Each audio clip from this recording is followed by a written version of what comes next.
रही है सीएए पर। ये बड़ी खबर आज रात तक जारी हो सकती है अधिसूचना। सूत्रों के हवाले से ये बड़ी खबर, सरकार आज जारी कर सकती है अधिसूचना। ये बड़ी खबर इस समय की हम आपको बता रहे हैं।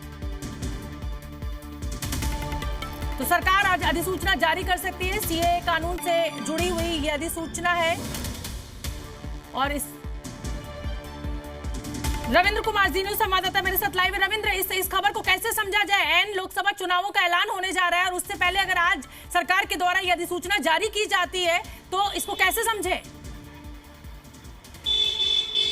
बिल्कुल, देखिए, सूत्रों के अनुसार यही जानकारी है कि आज देर रात तक ये जो अधिसूचना है सीएए को लेकर ये जारी कर दिया जाएगा, ऐसी खबर है। और जिस तरह से पिछले कुछ दिनों पहले ही गृह मंत्री अमित शाह लगातार ये कह रहे हैं कि सीएए को हर हाल में हम चुनाव की घोषणा से पहले लागू करेंगे, यानी सरकार ने मन बना लिया था कि आचार संहिता लागू होने से पहले ही ये बड़ा फैसला ले लिया जाएगा। हालांकि आपने देखा कि किस तरह से ममता बनर्जी हो या दूसरे विपक्षी दल, उन्होंने कहा था, खासकर टीएमसी ने कहा कि बंगाल में हम लागू नहीं होने देंगे किसी भी सूरत में। ऐसे में सियासी तौर पर इसे चुनौती के रूप में लिया गया है, ऐसा मान सकते हैं। और जो खबरें आ रही है सूत्रों के अनुसार आज देर शाम तक, देर रात तक सीएए को लेकर अधिसूचना जारी हो जाएगा, क्योंकि पूरी तैयारी है सरकार की।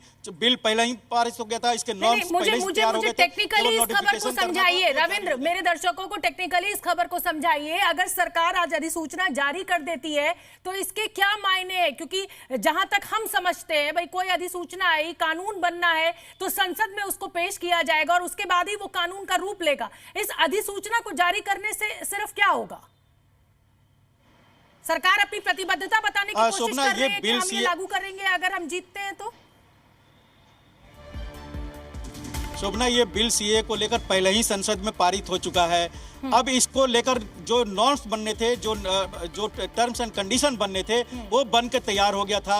अब ये राष्ट्रपति के पास गया हुआ है, गृह मंत्रालय इसका पूरी तैयारी कर लिया। अब वहां से एक नोटिफिकेशन जारी होता है, यानी नोटिफिकेशन जारी होने के बाद जो संसद से पारित कानून है वो जमीन पर लागू हो जाएगा।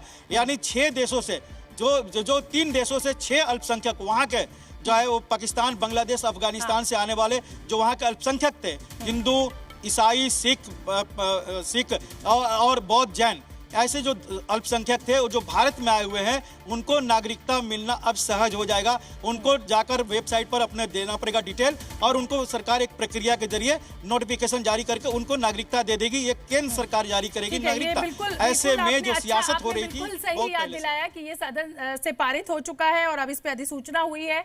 अधिसूचना आज रात तक जारी हो सकती है। तो कुल मिलाकर इसको लोकसभा चुनाव से के घोषणा से एन पहले इस अधिसूचना का जारी होना बीजेपी के लिए एक बड़ा मास्टर स्ट्रोक साबित होगा क्या रविंद्र? बिल्कुल, चाहे वो पश्चिम बंगाल हो या फिर नॉर्थ ईस्ट। हालांकि असम में अपना एनआरसी अलग है कानून वहां पर, लेकिन पश्चिम बंगाल में सीएए को लेकर बीजेपी लगातार, पिछले विधानसभा चुनाव में भी बीजेपी के तमाम बड़े नेता टॉप टू बॉटम सभी ये कहते थे कि सीएए हम लागू करेंगे, हर हाल में लागू करेंगे, लेकिन उस समय ये नहीं लागू हुआ। अब जब गृह मंत्री लगातार ये सार्वजनिक तौर पर कह रहे थे कि चुनाव से पहले हम सीए को लागू करेंगे, तो ये अब लागू होगा। तो खासकर अगर कहा जाए पूर्वी भारत और बंगाल में इसका बीजेपी कम से कम कह सकते हैं अपने रैलियों में, अपने भाषणों में ये कहे कि हमने जो सीए के बारे में वायदा किया था वो हमने पूरा किया, सीए को लागू कर दिया। हर मंच से रविंद्र यही वो चिल्ला कर कह रही हैं कि मैं बंगाल में सीए लागू नहीं होने दूंगी। जाहिर सी बात है, अगर बीजेपी को अगर सियासी तौर पर देखा जाए, बीजेपी को लगता है कि उन जो वोटरों से या फर्स्ट टाइम वोटर होंगे या फिर जिनको नागरिकता मिलती है वो उनके पाले में आ सकते हैं, तो ममता बनर्जी या टीएमसी को लगता है कि जो इसका विरोध करते हैं अल्पसंख्यक, खासकर मुस्लिम, वो उनके पाले में और सिमट के आएंगे और मजबूती से उनके साथ देंगे। तो जाहिर तौर पर सियासी तौर पर बीजेपी और ममता इस मसले पर एक दूसरे के आमने सामने हैं। बीजेपी को अपने सियासी फायदे दिख रहे हैं, ममता बनर्जी को अपने सियासी फायदे, अल्पसंख्यक मुस्लिम वोट बैंक उनको दिख रहा है।